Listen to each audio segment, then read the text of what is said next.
Surprise, bitch. In case you're wondering where the Everything Charlie Walker does his Ghostface video is, the reason some of you might not be able to see it is that YouTube blocked it in every country that isn't America because YouTube is an American company and apparently a very nationalistic one. Which is weird because the same thing happened to Everything Jill did and Jill's fighting moves, but it only blocked it in Austria and Germany. I guess it's just classic YouTube being inconsistent with its own rules. Anyway, if you for some reason really want to see it, just use a VPN to make YouTube think you're watching from the States. VPNs are only illegal in the UK as far as I know. Also, for clarification, when I said Roman's how strong his video would be coming out with the Lucy vs. 11 video, I meant Season 5 Part 2, since Stranger Things Season 5 is being split into 3 parts. Anyway, let's get to the thing you clicked on the fucking video for. My favorite screen character, best girl Jill Roberts, the fame seeker. Much like Nancy, Jill doesn't have many feats and mostly relies on scaling.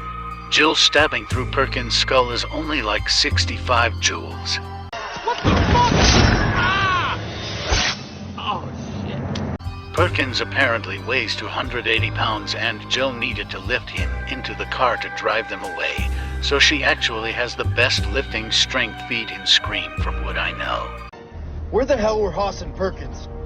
They were found dead in their car 2 blocks away. Oh, and random fun fact, while Emma Roberts is the shortest actress to play Ghostface at 5 feet 2, she had to wear 7-inch boots in every scene, so the character of Jill is actually the tallest female Ghostface at 5 feet 9. Wes really cared about making it believable that the actors and the 6-foot stuntman were playing the same character, so he didn't want the actors being too much shorter. Anyway, Jill smashing herself through a glass table is 6,459.9 joules. Street. Some tables are made from tempered glass. If it's tempered glass, which is 4 times stronger than an old glass, it's 25,839.5 joules. Wall level. There's also the high end with the different displacement, but I think the 25,839 joules is the most accurate for this calculation. This is her only real feat worth noting since her smashing Sydney into a glass cabinet. And her getting a defibrillator to the head. Clear. Clear? Clear. Don't get her more wall level stuff. Like I said, she mostly relies on scaling. Jill can beat Sydney when both are injured. How are those stitches? You could argue Sydney's more injured, but she's walking around saying one-liners just fine. You forgot the first rule of remakes, Jill. Don't fuck with the original.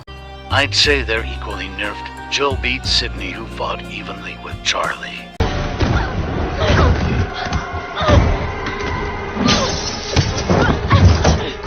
Therefore, Jill should scale to if not above Charlie.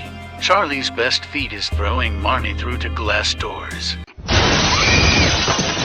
which is 172,564 joules. Wall level. Jill's strength and durability should scale to this.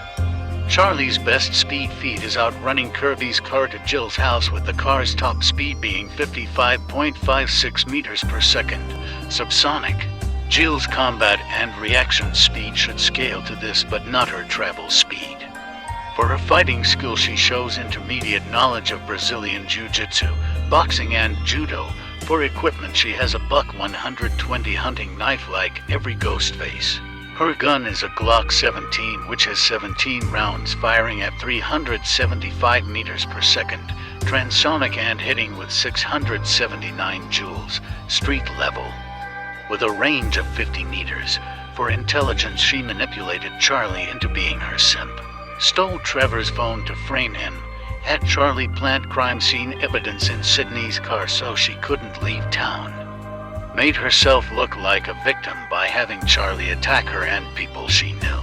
Had Charlie kill Rebecca to isolate Sydney, which ended up being unnecessary since Sydney fired her, but Jill couldn't have known that.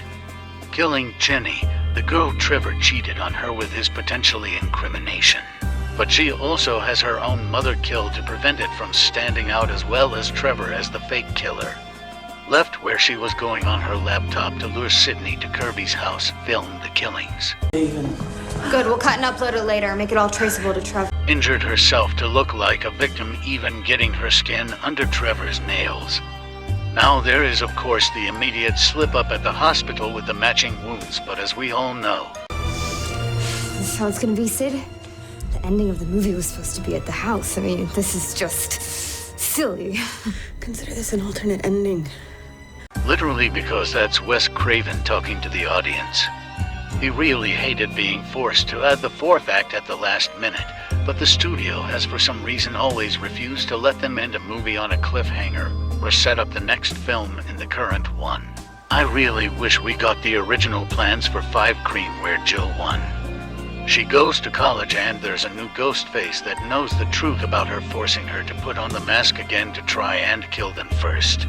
Seeing a Ghostface versus Ghostface Scream movie from the killer's perspective would be interesting while still keeping the murder mystery aspect. We kind of got this with the opening of 6, but 5 Cream would have been a whole film of it. Wes really didn't want to kill Jill off, which is why he had her shot in the chest and told him to twitch at the end. The head. What? You have to shoot him in the head, or they always come back. He wanted both Kirby and Jill to survive Scream 4, and since Kirby did come back, Jill can still come back too. They keep saying they're going to make a Kirby spin-off film, and if Stu does come back in Scream 7, they should have Jill come back in that film to be the Stu to Kirby's Sydney. Hopefully it doesn't take 30 years for Jill's return like it has for Stu.